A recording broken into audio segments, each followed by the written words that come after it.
क्या आपको पता है कि दिल्ली सल्तनत का सबसे क्रूर सुल्तान कौन था? इतिहास में जहां एक ओर बहादुर योद्धाओं और न्यायप्रिय शासकों की गाथाएं सुनाई जाती हैं, वहीं दूसरी ओर कुछ ऐसे शासक भी हुए जिन्होंने सत्ता को डर और आतंक के सहारे चलाया।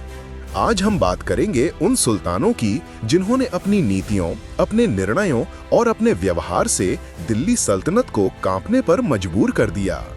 1200 ईस्वी में कुतुबुद्दीन ऐबक ने जब गुलाम वंश की स्थापना की थी, तब दिल्ली एक नया केंद्र बनने जा रहा था।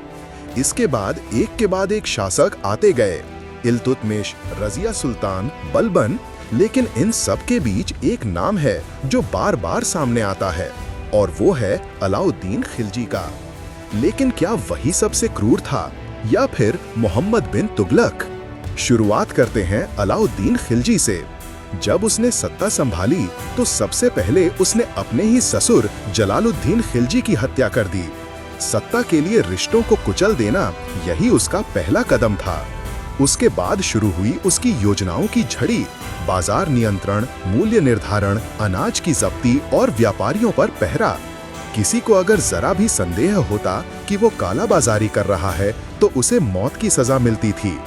इतना ही नहीं, अलाउद्दीन ने राज्य में गुप्तचर प्रणाली को इतना मजबूत बनाया कि कोई भी व्यक्ति ना तो खुलकर बोल सकता था और ना ही विरोध कर सकता था। हर गली, हर किले और हर चौक पर उसके गुप्तचर तैनात रहते थे। कहते हैं कि उसके शासनकाल में लोग डर के मारे अपने घर में भी धीमे बोलते थे। यहाँ तक कि शाही दरबार में भी दरबारी केवल सिर झुकाकर जवाब देते थे। अलाउद्दीन की दरबार की निगरानी बेहद सख्त थी। उसके महलों में कुछ ऐसी कोठरियां थीं जहां संदिग्ध लोगों को गुप्त रूप से यातनाएं दी जाती थीं। उसने अपने सेनापतियों और सलाहकारों पर भी भरोसा नहीं किया। मलिक काफूर को तो उसने अपना उत्तराधिकारी ही घोषित कर दिया था, एक गुलाम से। लेकिन बाद में जब उसे एहसास हुआ कि सत्ता खिसक सकती है, तो उसने काफूर को भी मार डाला। अब आते हैं मोहम्मद बिन तुगलक पर। इसे अक्सर सन की सुल्तान भी कहा जाता है। क्यों? क्योंकि उसके निर्णय इतने अजीब और विरोधाभासी थे कि आम जनता की जिंदगी नरक बन गई। जैसे कि राजधानी को दिल्ली से दौलताबाद ले जाना, सैकड़ों किलोमीटर का सफर बिना संसाधन और सुरक्षा के, जिससे हजारों लोग रास्ते में मर गए। उसने नया सिक्का चलवाया, तांबे का, लेकिन किसी ने उस सिक्के को गंभीरता से नहीं लिया। आम लोग भी अपने घरों में नकली सिक्के बनाने लगे। अर्थव्यवस्था चौपट हो गई। इसके बाद जब सुल्तान को अपनी गलती का एहसास हुआ तो उसने सिक्के को बंद तो किया, लेकिन उसका नुकसान हजारों व्यापारियों और किसानों को भुगतना पड़ा। उस पर क्रूरता का आलम यह था कि अगर कोई उसकी बातों से सहमत ना हो या विरोध करे तो उसे तुरंत मृत्यु दंड दिया जाता था।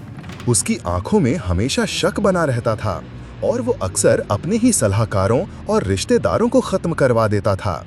उसकी एक और योजना थी, पूरे भारत में एक समान कर प्रणाली लागू करना, जो उस समय की आर्थिक और सामाजिक परिस्थितियों को देखते हुए असंभव थी। जब ये योजना विफल हुई तो उसके गुस्से का शिकार सैकड़ों अधिकारी और किसानों को सार्वजनिक रूप से दंडित किया गया। इसी दौरान एक और नाम आता है, बलबन। वो इतना कठोर था कि उसके दरबार में किसी को हंसने की भी इजाजत नहीं थी। उसका मानना था कि राज सत्ता ईश्वर का प्रतिनिधित्व करती है और उसके सामने हंसी, मजाक या बहस करना ईश्वर निंदा है। बलबन के शासनकाल में कई बार उसने बगावत करने वाले सरदारों को न केवल मारा बल्कि उनके पूरे कबीले को खत्म कर दिया। बलबन ने अपने शासनकाल में जुल-ए-इलाही यानी ईश्वरीय प्रताप की अवधारणा को इतना बढ़ा चढ़ाकर पेश किया कि उसके सामने कोई आंख उठाकर नहीं देख सकता था। यहाँ तक कि अगर किसी दरबारी की पोशाक या आचरण भी शाही मापदंडों के खिलाफ होता तो उसे सार्वजनिक रूप से सजा दी जाती थी। अब सवाल उठता है, इन तीनों में सबसे क्रूर कौन था? अगर देखा जाए तो बलबन ने सत्ता की गरिमा बनाए रखने के लिए क्रूरता दिखाई। मोहम्मद बिन तुगलक ने अपनी नासमझी और सनकीपन से लोगों का जीवन बर्बाद किया, लेकिन अलाउद्दीन खिलजी ने पूरी योजना और सोच के साथ अत्याचार किए। उसके अत्याचारों के पीछे सत्ता को लंबे समय तक टिकाए रखने की मंशा थी। उसकी हर योजना में एक रणनीति छिपी थी जो जनता पर भारी पड़ती थी। इतिहासकारों की राय भी इसी तरफ झुकती है कि दिल्ली सल्तनत का सबसे क्रूर सुल्तान अलाउद्दीन खिलजी ही था। उसने न केवल अपने विरोधियों को खत्म किया, बल्कि आम जनता को भी पूरी तरह अपने नियंत्रण में रखने के लिए हर संभव क्रूर कदम उठाए। लेकिन अंत में फैसला आपके हाथ में है। क्या आप मानते हैं कि सिर्फ सत्ता बनाए रखने के लिए की गई क्रूरता जायज है? क्या मोहम्मद बिन तुगलक की नासमझी उससे ज्यादा खतरनाक नहीं थी? या फिर बलबन की निरंकुश नीति ज्यादा भयानक थी? हमें कमेंट में जरूर बताइए कि आपके अनुसार दिल्ली सल्तनत का सबसे क्रूर सुल्तान कौन था, अलाउद्दीन खिलजी, मोहम्मद बिन तुगलक या बलबन। अगर आपको ये वीडियो पसंद आया हो तो लाइक करें, शेयर करें और हमारे चैनल हिस्ट्री नोशन को जरूर सब्सक्राइब करें, ताकि हम आपके लिए ऐसी ही ऐतिहासिक कहानियां लाते रहें।